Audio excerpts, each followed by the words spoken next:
Los Angeles, like much of California, used to be part of Mexico. Now, Mexico, or a whole lot of Mexicans, are a vital part of us.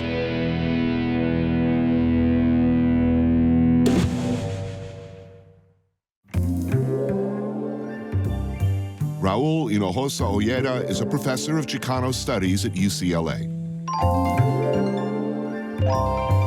Gishback on Washington Boulevard serves specialties from the city of Tlacolula de Matamoros in Oaxaca, Mexico.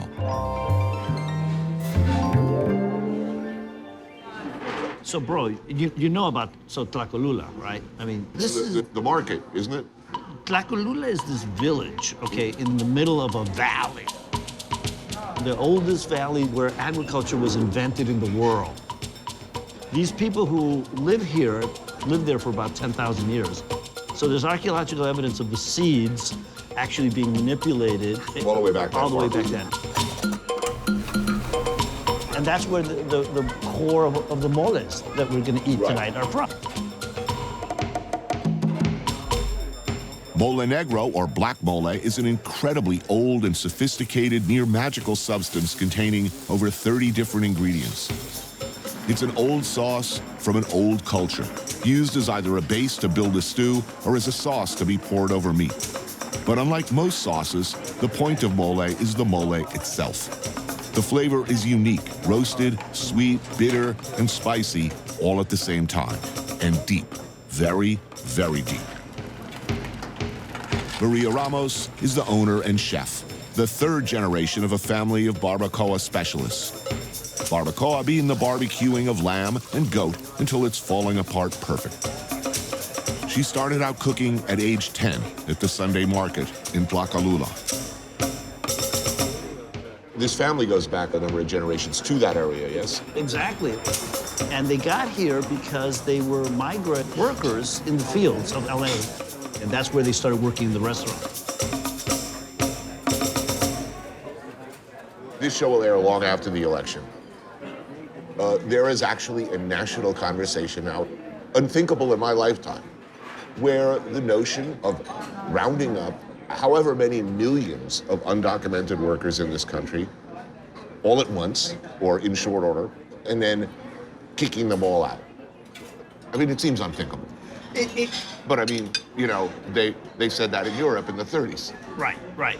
No, I think just from a military logistical point of view, there's no way you're going to move the people out of California and out of Los Angeles. I mean, they tried that in 1954 Operation Wetback, mostly from the fields, moving 1 million people out, right? And they did. Yes. And what happened? Well, first of all, a huge amount of U.S. citizens were picked up one day and never came home, and families were torn apart. And then the most ironic thing about it, and the most tragic thing, is that in the next couple of years, they said, oh, you know what? We have to open the borders again to bring them all back, right? Mm-hmm. The problem was we never stopped wanting the workers. California is the #1 agricultural state, and approximately about 70% of the labor force is undocumented. Stuff would rot in the fields, just to start with. Right. Because #1, who would grow it and bring it here?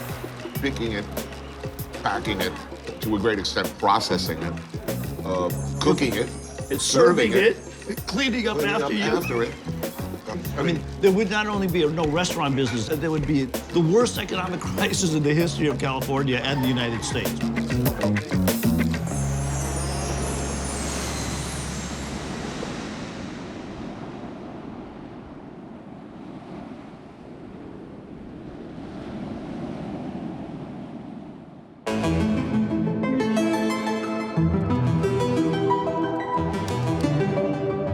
Esteban Oriol is a respected and highly sought-after photographer and director known for his street portraits. He started his career as a nightclub bouncer, pivoting nicely to tour manager for Cypress Hill and House of Pain, taking beautiful photographs along the way. Now, nearly 20 years later, he's famous for capturing perfectly both the glamour and grit of his hometown, Los Angeles. Mr. Cartoon is a very famous tattoo artist and designer. Cartoon began airbrushing t-shirts and lowriders before adopting and excelling at the legendary fine line style tattoo art. His work is sought after by the biggest names in the music industry, and well, anyone who loves truly superb skin art. La Reina on East 7th is a late-night thing down the street from where Cartoon and Esteban used to live. Run by Abigail and her team, the place serves molitas.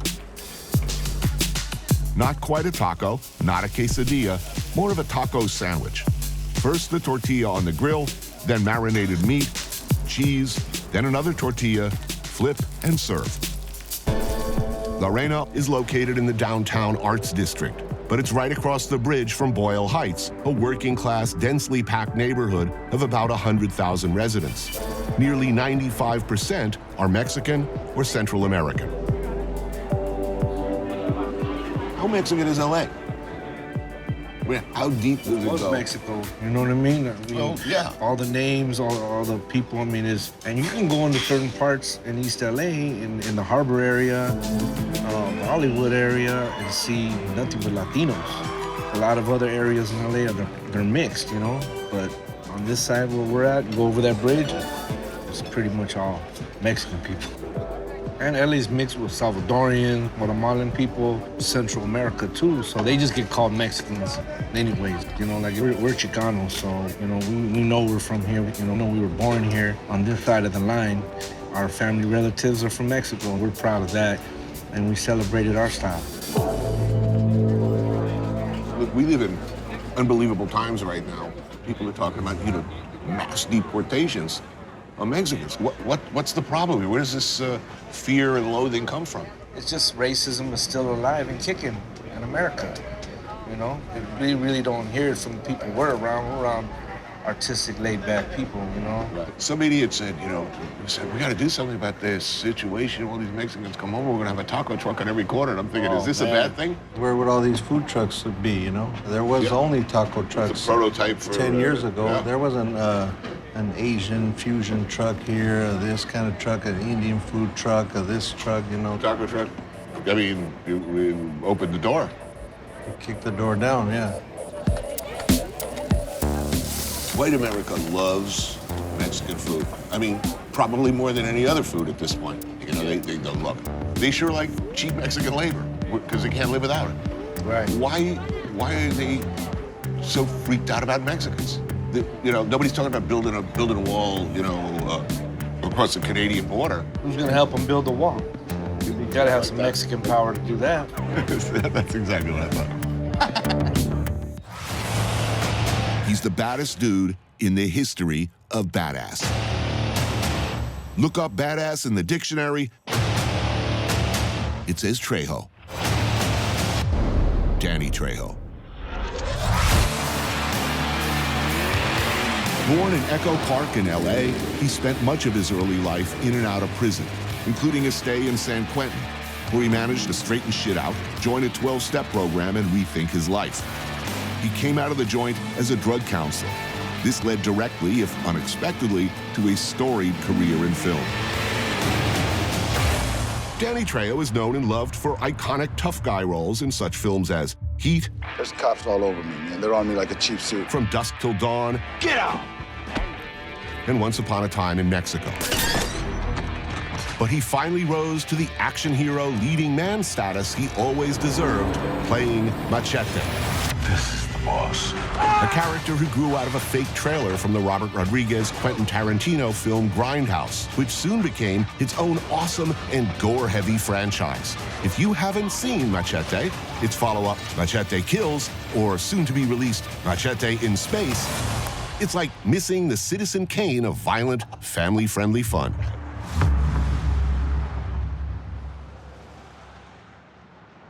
Trejo's Cantina on Cahuenga Boulevard. Because, of course. Grand opening is still a few days away, but I thought, since I'm in town, I'd help advise Danny on the new menu, give him the benefit of my tasting notes. And I gotta be honest, I was thinking, how good could it be? Can Machete run a good restaurant? And why? So we're gonna see Trejo's Tacos all across America at some point? Oh, that'd be awesome. Taco truck on every corner. This is delicious. Awesome.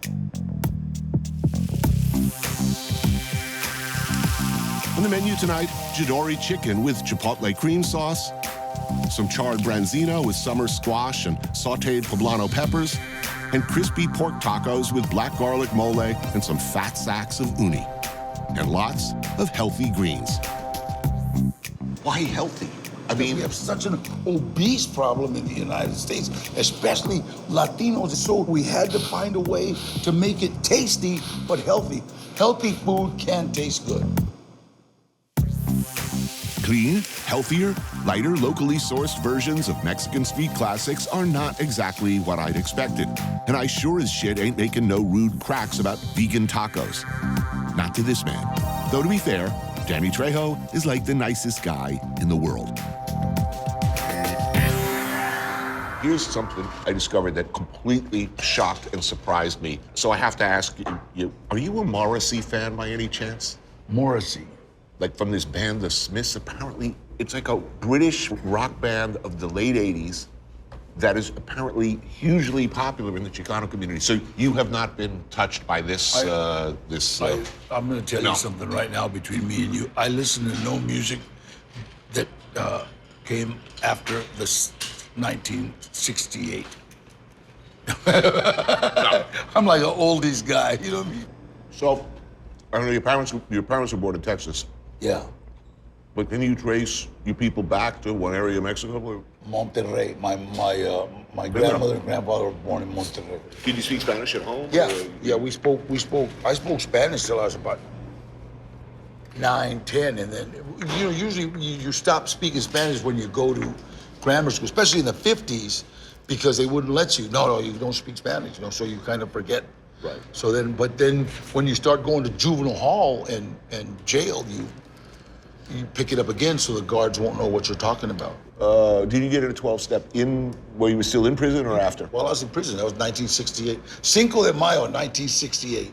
That was where I just kind of like made a vow. I'm done. Yeah. When you get out, you became a drug counselor. I dedicated my life to helping other people.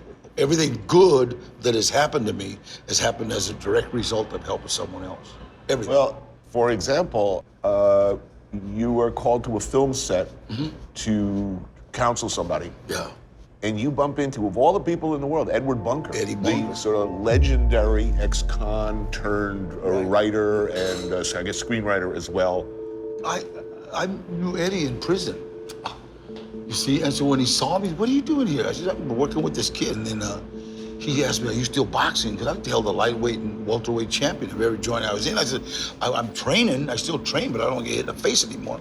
And he said, we need somebody to train one of the actors how to box. The movie was the awesome Runaway Train. Trejo trained and fought against the actor Eric Roberts, who along with Jon Voight earned Academy Award nominations for the film. For Danny, it was the start of a long and glorious career. He never looked back. I'll never forget Andrei Konchalovsky, the director, Russian aristocrat, right? He says, you fight Eric in movie. You be my friend. Now, if you come out of the penitentiary and somebody says, you be my friend, it's kind of a red flag. Right.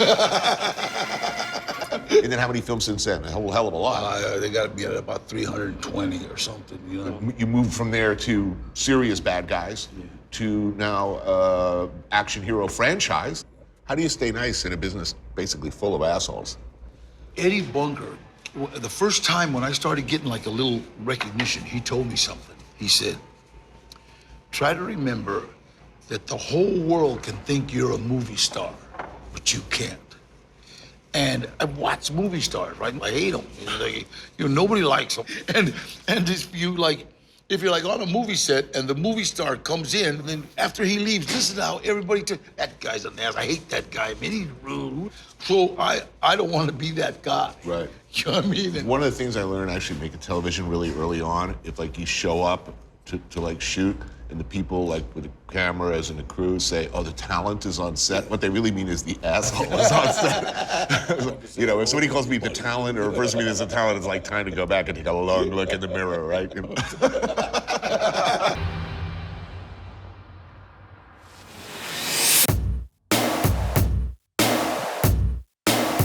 They ain't from LA, but from time to time, you'll find them here. And when you do, you best play nice. Gilbert Melendez, Nick Diaz,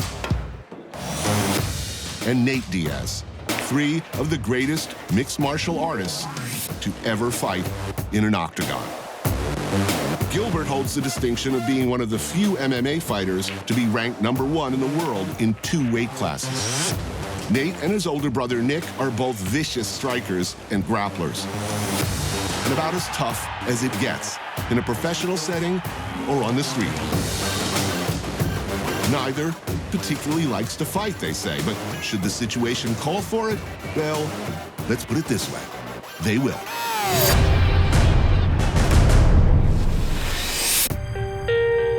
Nick and Nate grew up in Stockton and still live there and train there.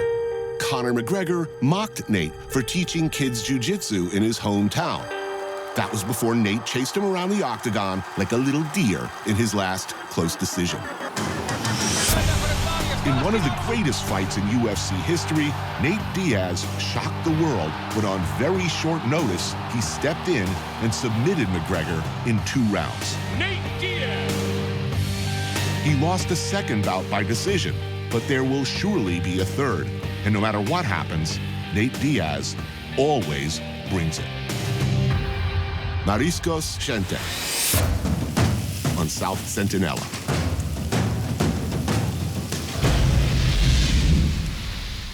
What do you eat growing up? Like, when you in your house, when you were little kids, what kind of food do you eat? What's lunch? Macaroni, cheese, and hot dogs. Hot dogs, right? yeah. I was like basically like top ramen. Yeah. Hot dogs, mac and cheese? Some ghetto juice. What about you? You know, rice and beans and some sort of Mexican. There's some sort of protein with it and everything, you know? Right. I'm not vegetarian, but I learned a lot from them, though. I was like pretty much vegan for years, really. Even as a kid? Like I stopped eating land animals, period. Like I've been vegetarian, I've been eating seafood on and off, but I've been vegetarian since I was like 18 years old. I just would do better cutting weight when I would just go on like a vegetarian diet. Right. I end up, you know, nice and light, and then I get stronger. And then once he started fighting pro too, I think he kind of started doing the same type of thing. When you eat in LA, you're going out for food. Well, you're going out for Asian, you're going out for pad thai, you're going out for... Good food's pretty convenient around here, of course. I go to Venice Beach. I go to Cafe Gratitude, and that's a really good place. What do you eat there? It's like vegan, vegetarian, all the way. I get off the plane, I go right to In-N-Out Burger. And the last thing I do while I'm in town is I stop at In-N-Out Burger. That stuff is like crack for me, I gotta have it. Oh, it's so good. Mariscos Gente serves shrimp, lots and lots of shrimp. The house special, camarones borrachos, or drunken shrimp, sautéed in butter and garlic over high heat. Add cilantro and crushed peppers and finish with tequila.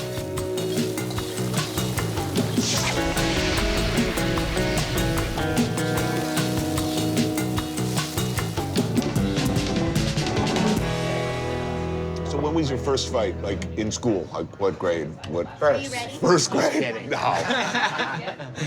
Yeah, this is what we're talking about, our first fight, right? One time I was in 6th grade, and I went down to the baseball field. Wait for foul balls, because when you catch a foul ball, you get free soda or a bag of chips or something. And I caught the ball, and one of the baseball players was mad because a littler kid was trying to rap and get, so what's up, why don't you let him get the ball? I was like, shut up, I've been waiting all day for this ball. You know what I'm saying? I was a little kid. He was trying to get in a fight with me. And I'm with these guys and they're all hardcore, and I'm in my head like, man, why they gonna make me fight this guy? Because we're in my head, right? I'm like, man, they making me fight this guy. And we're like going at it, and I've never been punched in my face so many times in my life. I was just a little kid. He was just swinging kind of wide back. I was hurt. Yeah. Why you make me fight? That's the main. Why you make me fight this guy?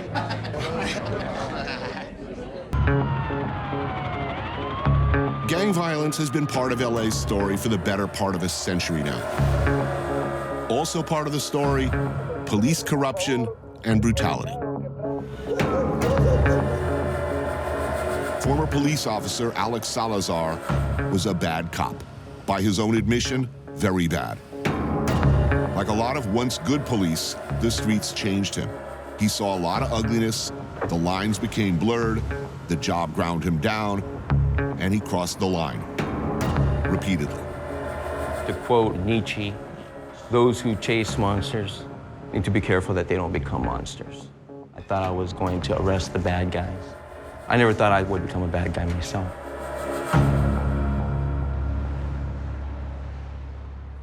Did you become a bad guy? Oh, I did, yes. How bad? I became very aggressive, beating people, losing control, and using excessive force when there really wasn't any need for me to do that. I mean, I worked the most infamous police station ever known. It was called Rampart.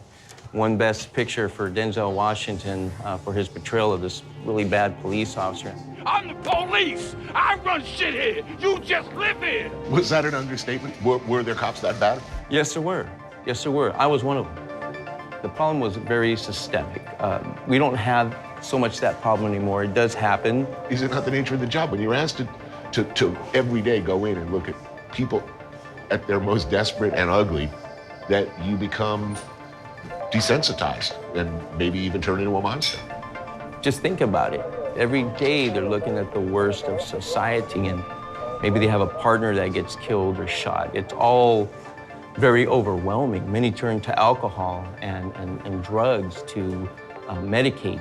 And I'm not trying to be an apologist for the police because, you know, they do need to be held accountable. But, you know, we need to help them. We really do, because they are out there and they're the ones that are gonna show up at your home. Mexican-American, living in East LA and a victim of a crime. You calling the police, expecting a sympathetic response? I mean, generally speaking, what do you think I think most police officers show up being ready to help out. They certainly have to do their job, take a report. What do you think the victim thinks when they place a phone call? Do you think they have high hopes that I believe my call is going to be handled with the same fervor as somebody calling from Beverly Hills?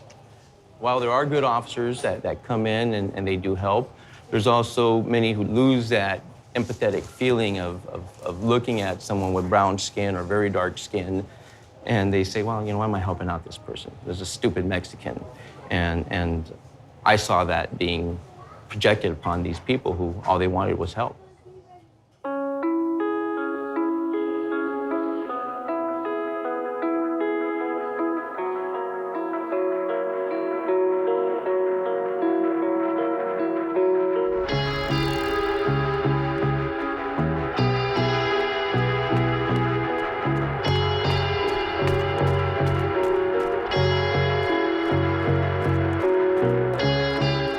Sol Garcia grew up in Boyle Heights and is no stranger to the challenges facing the Latino community.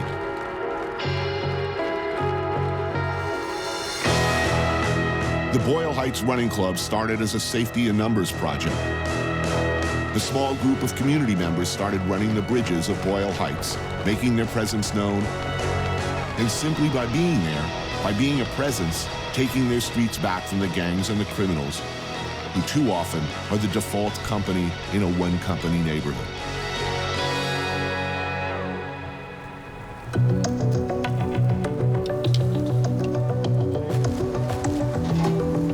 Tacos Indiana streetcar on 4th and Clarence Street. What are you guys having? Mango asada. Frequented by Elisa and fellow running club member Rolly Cruz. Carne asada, the slow-grilled marinated beef classic served as a burrito with rice and beans, or simply on a tortilla as a taco. Gracias. Tacos lengua, beef tongue braised with garlic and onions. And tacos al pastor, stacked guajillo chili-rubbed pork shoulder slices with your choice of toppings. Oh, hell yeah.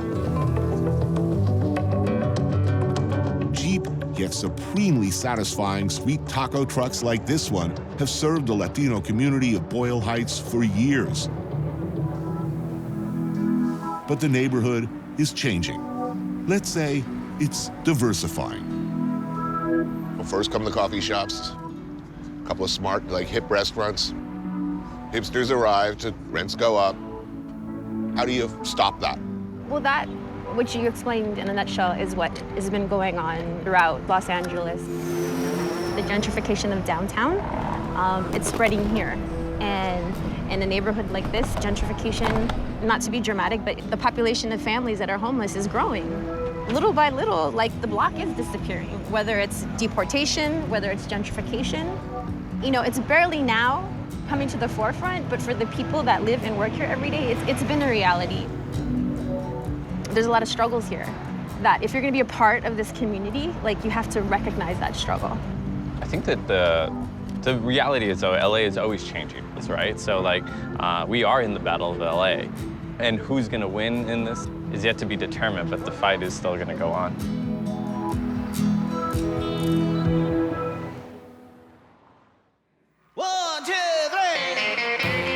There has been, since the beginning, a tradition of Mexican rock and roll with its own unique sound. Richie Valens, Sam the Sham and the Pharaohs, Cannibal and the Headhunters, Los Cruzados, and Question Mark and the Mysterians. It should come as no surprise that rockabilly is enjoying a resurgence of sorts in the Chicano community.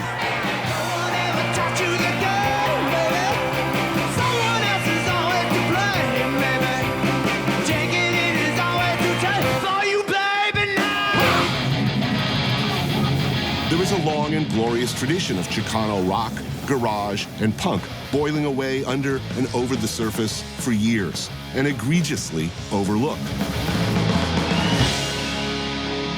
But what is it with the Morrissey thing? What is it about Morrissey? The Irish singer via England who sang melancholic, pathos-filled ballads that were a backdrop for a million post-breakups during the 80s that so speaks to the Chicano soul. I asked musicians and concert promoters Oscar Arguello and Albert Gamboa. Oscar thrives in the rockabilly world, while Albert is all things punk. What's up with the Morrissey thing? Apparently, in the Chicano community, like, Morrissey is like... It's a matter of the heart. Huge. It's a matter of the heart, man. Why, of all the bands in the world, did Morrissey and the Smiths resonate in this community? It was a convergence of music and people that did not connect to what was being said. He connected with his lyrics. And I think everything was going so pop and so mainstream, and he was the alternative to that. And I think there is a lyrical element to his words that resonated with the Latino community. And people said that his lyrics, his songs resonated with traditional mariachi in that sense. And right. The songs are so much about finding something beautiful or even funny, about getting relentlessly fucked over and having shit go wrong. I mean,